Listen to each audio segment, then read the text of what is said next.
So 25 years ago, when marriage equality happened in the Netherlands, I was an undergraduate student in Spain. It was an important moment to see that such important rights were extended to a not insignificant part of the population that had been prevented from enjoying those rights. It became even more important to me when, of course, this happened in Spain. A few years later, Spain was the third country in the world to legalize gay marriage. First of all, as a Spaniard, I felt incredibly proud. And also I realized that this wave was going to be unstoppable. And the wave has been unstoppable. And everybody's gone to a gay wedding by now, which is the way it should be. It is very important to celebrate because not so long ago, in many of the countries within which we operate, our employees did not have the same rights. In fact, today, our employees in Italy still don't have the right to have a same-sex marriage because marriage equality has not arrived in Italy.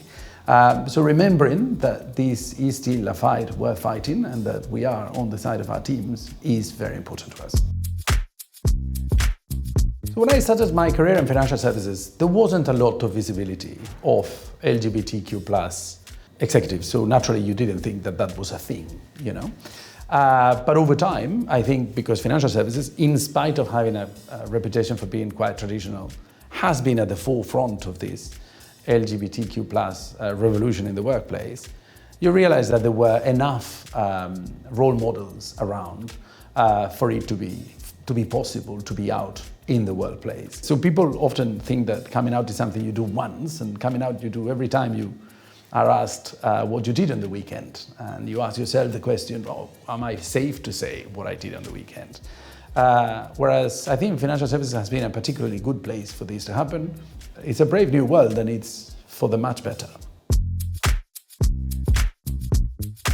The day-to-day of an inclusive culture means that you have different points of view, which are the result of people have different backgrounds, and that is what makes companies grow.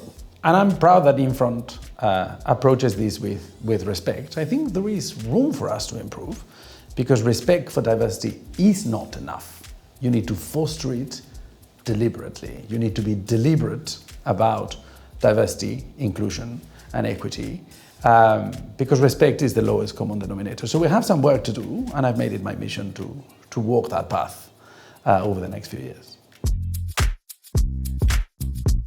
So leadership has a basic, non-negotiable responsibility to make the workplace safe for people to bring themselves as they are to the office.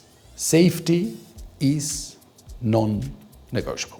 And then from once safety and the basics are sorted, you can go as far as you want and as far as you can in order to celebrate that diversity. And I intend to go quite far, because it's something that matters enormously to me personally, and that has worked for me very well in other companies where I worked. It has had a positive impact on employee engagement, it has had a positive impact in the company perception in the market, and it's just good for the people.